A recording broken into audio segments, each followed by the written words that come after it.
VC for his 5 minutes of questioning. Oh, Ms. Clarke just walked in. Okay. All right, Ms. Clarke, you are recognized for 5 minutes of questioning. Thank you.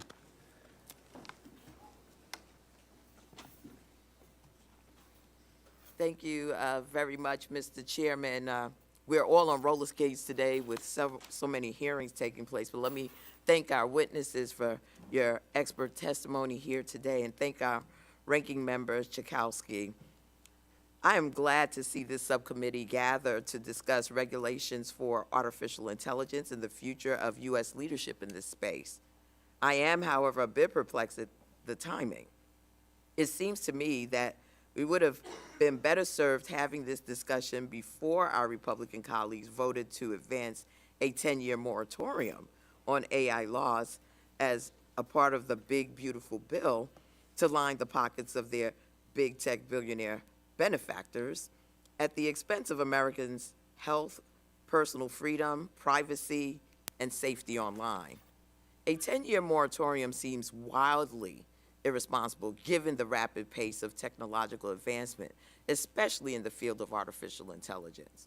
It is particularly disappointing to see such a provision advance in light of this administration's consistent efforts to undermine the few existing guardrails protecting consumers, such as the illegal attempt to fire Democratic FTC commissioners, the attacks on our federal workforce, and the degradation of independent agencies' independence.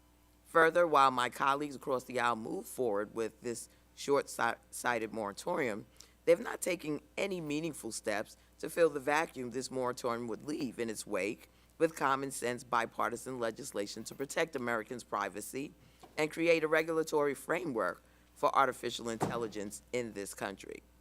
The age of artificial intelligence is upon us, and this Republican-controlled Congress needs to step up to the plate. We are well overdue for a comprehensive federal data privacy standard. We have not seen this committee take any steps this Congress towards the bipartisanship required to do such sweeping legislation, which would be foundational to any overarching AI legislation. And fortunately, while Republicans have used their time in power to quash any progress made on data privacy and artificial intelligence, states across the country are stepping up to fill the void and protect consumers. Unless and until Congress acts, state laws are the only recourse American consumers have for protecting themselves and their data from big tech and the harms caused by artificial intelligence.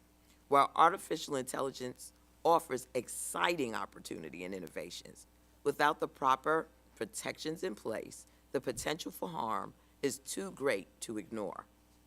Ms. Cack, can you explain for this committee the importance of a federal data privacy in the larger policy discussions around artificial intelligence? Thank you, Ms. Clarke. I wanted to first just agree with your characterization of what's happening right now with this proposed moratorium, which is that we're proposing to wipe the slate clean at the state level without anything in its place, just the reassurance that Congress will act and that federal rules will come, but a record that does not inspire confidence. So on the question of a federal privacy law, this is a moment, and we've said this for a long time, data privacy law is the foundation of AI regulation, of AI law. AI is supercharging already bad and corrupt incentives for unchecked commercial surveillance, the kind of free-for-all using AI collected in one context for another without asking for permission, leaky chatbots that routinely are sort of taking sensitive data on the one hand and leaking it out from the other in accidental but routine ways. It's another area where I think we need to be very grateful for the fact that states have stepped up to the plate. But I agree with you, we need a federal floor, particularly to set the terms on which data minimization happens. Our personal data is not a free-for-all, and I think this is the most, we're already seeing big tech companies use AI as a free-for-all justification to proliferate these kinds of bad practices. Just very quickly, I want to also say that federal privacy law would also have pro-competitive effects. It would limit what we're seeing, which is aggressive strategies for acquiring companies, acquiring data sets, and shoring up big tech advantage and shutting the door behind competitors. So privacy would be a step in the right direction for consumers, but also for competition. Well said, Ms. Cack. With that, I'm going to yield back the balance of my time. Gentlelady yields back. Appreciate it. Now I'll recognize Mr. Evans. Oh, is Mr. Kane here?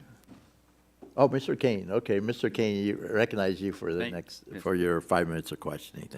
Thank you, Mr. Chairman, and thank you to our witnesses for being here today.